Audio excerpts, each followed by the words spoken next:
Hello les amis, j'espère que vous allez bien. Bienvenue dans cette 22e case du calendrier de l'Avent.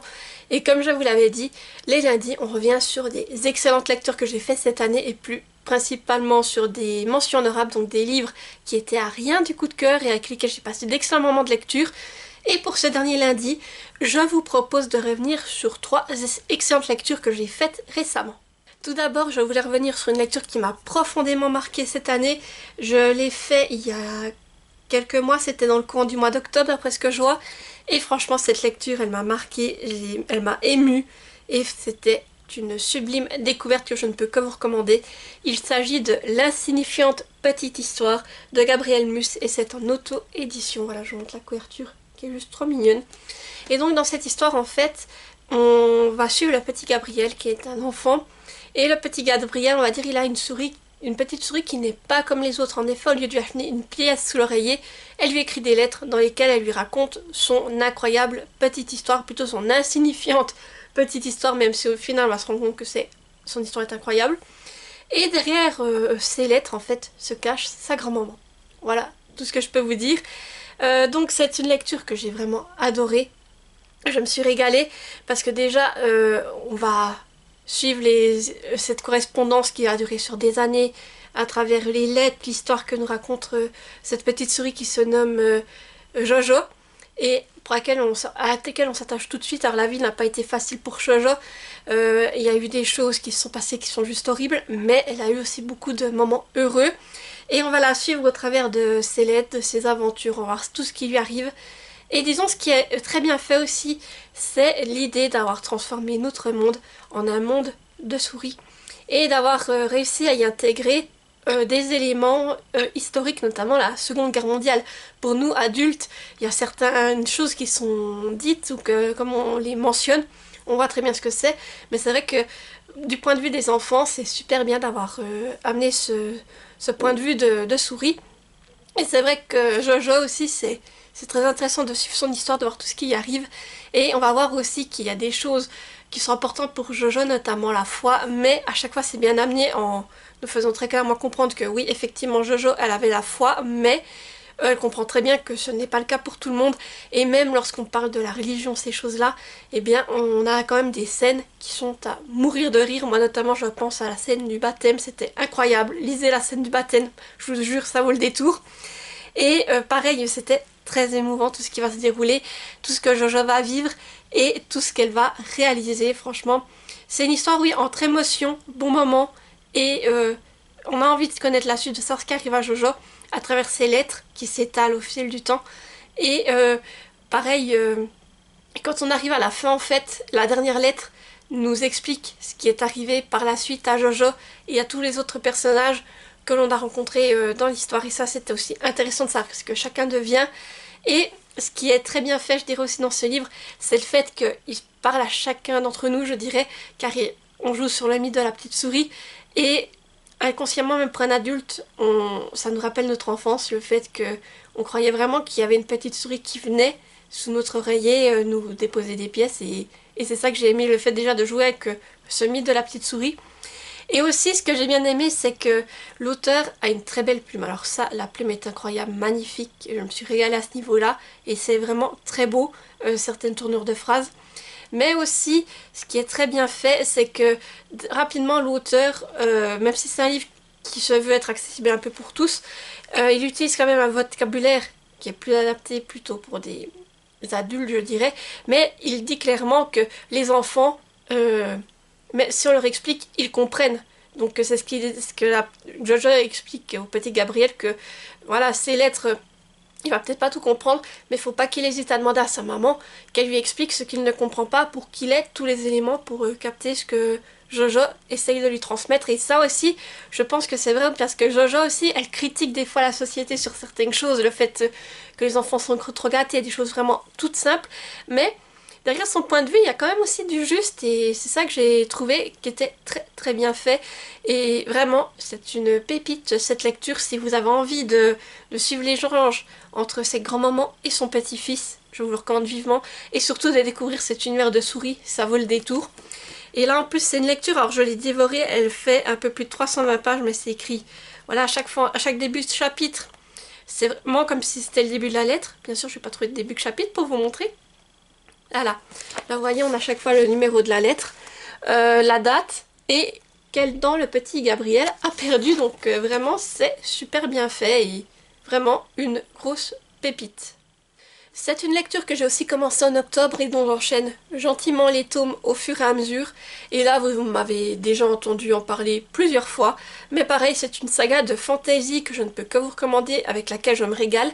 Et que même s'il y a plusieurs tomes, j'ai envie de connaître la suite de cette aventure, donc j'avais envie de vous reparler du dernier oracle. Donc là c'est le premier tome d'Enora Curtin et c'est en auto-édition également, donc je vous montre la couverture. Alors les couvertures ont changé, j'ai vu que l'autrice a refait les couvertures et qu'actuellement ce n'est plus celles-ci que vous retrouvez, elles sont encore plus jolies les nouvelles. Et donc, alors j'ai commencé ce premier tome, j'ai terminé il y a peu de temps le tome 3 et j'espère lire rapidement le tome 4 car j'ai envie de connaître la suite de cette histoire. Mais pour vous résumer un peu le tome 1, nous sommes dans la cité d'Erenia, c'est une antique cité du désert où les oracles sont vénérés car effectivement les oracles ils peuvent prédire en fait ce qui va arriver par la suite et c'est pour ça que les gens les vénèrent et il y a un certain nombre d'oracles. Donc quand l'un décède, c'est la nature avec un N majuscule qui va élire le prochain oracle. Et donc une cérémonie est organisée où les jeunes hommes de entre 15 et 18 ans sont invités à se rassembler à un certain endroit et c'est la nature qui va faire son choix pour élire le prochain oracle. Donc là c'est ce qui est en train d'arriver, on a un oracle qui a décédé. On va devoir organiser la cérémonie pour le remplacer. Et dans la famille de Mara, en fait, le frère de Mara est bien pressenti, j'ai envie de dire, pour devenir un oracle à son tour. Sauf que le jour de la cérémonie, rien ne se passe comme prévu. Voilà, je ne vous en dis pas plus pour ne pas trop vous spoiler, mais disons que avec cette saga, je me régale car on va suivre les aventures de Mara, effectivement. Mara, on va déjà dans le premier tome découvrir sa cité, comment ça se passe dans cette cité, les règles, toutes ces choses-là. Et aussi, on va apprendre un peu plus sur ces fameux oracles, pourquoi est-ce qu'on les vénère autant, qu'ont-ils de si spécial, etc. Et aussi, dans ce tome, Mara va découvrir un certain don. Et disons que on va se rendre compte que certaines choses ne sont pas très bien vues dans cette cité et c'est ce qui va pousser Mara à devoir la quitter, à entamer un rude voyage pour réaliser une quête. Voilà, je peux pas vous en dire plus pour ne pas vous spoiler, mais disons qu'on va suivre avec elle la traversée du désert qui ne va pas être de tout repos. Et ensuite dans le tome 2, on va la voir revenir dans sa cité pour une certaine raison, je ne peux pas non plus vous dire pourquoi, mais pareil, il se passe tellement de choses, ça s'enchaîne et on est pris dedans. Et disons que dans le deuxième tome, on va voir plus en détail encore comme le lieu où vivent les oracles et comment vivent les oracles, donc là aussi c'est intéressant. Et dans le 3, pareil, on est beaucoup avec les oracles, mais disons que Mara cette fois va être amenée à réaliser une autre quête qui va la ramener à devoir traverser le désert pour une certaine raison, et c'est là que ça se termine pour le tome 3, donc voilà où c'est que j'en suis. Mais en tout cas, j'ai envie de vous dire, j'ai beaucoup aimé Mara, suivre ses aventures, voir ce qui se passait dans cette fameuse cité, et tout ce l'on a caché aux habitants de la cité. Et tout, en fait, au fur et à mesure des tomes, on se rend compte que beaucoup de choses que l'on fait croire à la population a été orchestré tout simplement. Et c'est ça qui est vraiment intéressant car au fil des tomes, on se rend compte que tout ce qu'on pensait être vraiment une cérémonie, des choses comme ça, en fait, tout est orchestré et il y a certaines raisons au fait que ce ne soit que les représentants masculins qui aillent à certaines cérémonies. Et dans le tome 3, on a eu des énormes révélations qui ont été faites et là, ça je les avais pas vu venir. C'est aussi suite à ces révélations que Mara va devoir faire un choix bien difficile. Et suite à cela, disons que comme se termine le tome 3, on pressent que dans le tome 4, il y aura une grosse bataille qui va avoir lieu, voire une guerre. Et disons que c'est ça que je suis curieuse de voir comment ça va nous être présenté. Mais en tout cas, Mara va vivre des moments difficiles. Et ce que j'ai beaucoup aimé, c'est que en fait, c'est intéressant de suivre son évolution au fil des tomes, surtout dans le 3 où on voit qu'elle a une sacrée évolution, Mara. Et aussi que malgré tout ce qu'on lui a imposé, eh bien Mara, elle garde ses valeurs et c'est ça que j'ai trouvé vraiment intéressant également. Et là, dans le tome 3 aussi, on rencontre d'autres protagonistes, donc c'était ça qui était intéressant de voir ces protagonistes qui s'ajoutent, qui vont accompagner Mara. Et pareil, Mara aussi, dans le tome 1, on voyait comme un triangle amoureux se dessiner, puis dans le tome 2 on se disait ouais alors non c'était peut-être pas un triangle amoureux, et dans le tome 3 on voit qu'il pourrait se redessiner, donc à voir par la suite ce que ça va donner à ce niveau-là également. Mais en tout cas, au niveau de la fantasy, il se passe beaucoup de choses. Mara, c'est un personnage intéressant à suivre, et voir tout ce qui va y arriver, et les secrets qui vont nous être révélés sur la fameuse cité d'Irenia, plus tout ce que Mara va découvrir hors de la cité. C'est ça qui est intéressant. Elle n'a pas fait cette traversée du désert pour rien, j'ai envie de vous dire.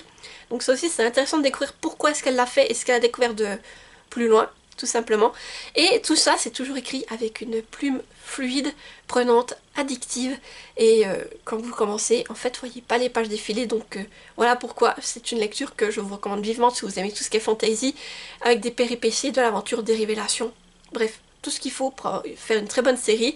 Et là, je suis curieuse de découvrir le tome 4, surtout que le tome 5 est sorti il y a très peu de temps. Donc là aussi, j'ai hâte d'enchaîner et de découvrir la suite des aventures de Mara. Et le dernier livre que je voulais vous présenter, donc d'habitude je vous présente une BD, cette fois on va rester dans du graphique, j'ai envie de dire, mais plutôt dans le style manga. Effectivement, il y a un manga que je lis depuis quand même plusieurs années, que j'aime beaucoup, et là il y a un tome de ce manga qui a été vraiment une mention honorable, et sur lequel j'avais envie de revenir, et en même temps revenir sur un saga de manga tant qu'à faire. Il s'agit de Détective Conan, donc c'est le tome 18 qui m'a vraiment marqué cette année, et c'est de Gosho Aoyama aux éditions Kana. Je montre la couverture. Donc pour vous rappeler l'histoire, même si je pense que c'est quand même assez connu, Détective Conan, on suit Shinichi Kudo qui est un jeune lycéen mais qui est très doué pour résoudre des énigmes, des enquêtes. Et vraiment il est connu pour ça. Malheureusement, il va se retrouver au mauvais endroit au mauvais moment. Il va être témoin d'événements organisés par une mystérieuse organisation. Les malfaiteurs vont se rendre compte qu'il est sur place et ils vont l'arrêter et lui faire prendre un poison expérimental. Le poison aurait dû le tuer, sauf que ça n'a pas le cas. En fait, ce poison l'a transformé en enfant, donc il a rajeuni, voilà. Vous le voyez ici. Sauf qu'il a toujours son QI n'a pas changé. Il a le corps d'un enfant, mais son QI est toujours le même. Et du coup, maintenant, il se fait appeler Conan Edogawa. Il vit chez une copine de lycée, qu'on pourrait dire que c'était la petite amie de Shinichi, dont le père est un détective raté. Et disons que l'aventure veut que, en fait, Shinichi résolve les enquêtes à la place de ce détective. Et en fait, c'est le détective qui s'en attribue le mérite. Et à côté, Shinichi essaye de retrouver cette mystérieuse organisation qui a fait prendre le poison expérimental pour redevenir retrouver son véritable âge, tout simplement. Voilà. Donc, voilà pour ce qui est de Détective Conan. Et donc, comme vous pouvez l'imaginer, au fur et à mesure des mangas, on va suivre des enquêtes. Alors, certaines enquêtes, c'est vraiment des enquêtes secondaires, ça n'apporte rien à l'histoire principale. Mais il y a quand même eu quelques péripéties dans certains tomes où on voyait une avancée dans la quête principale, j'ai envie de dire, de Shinichi.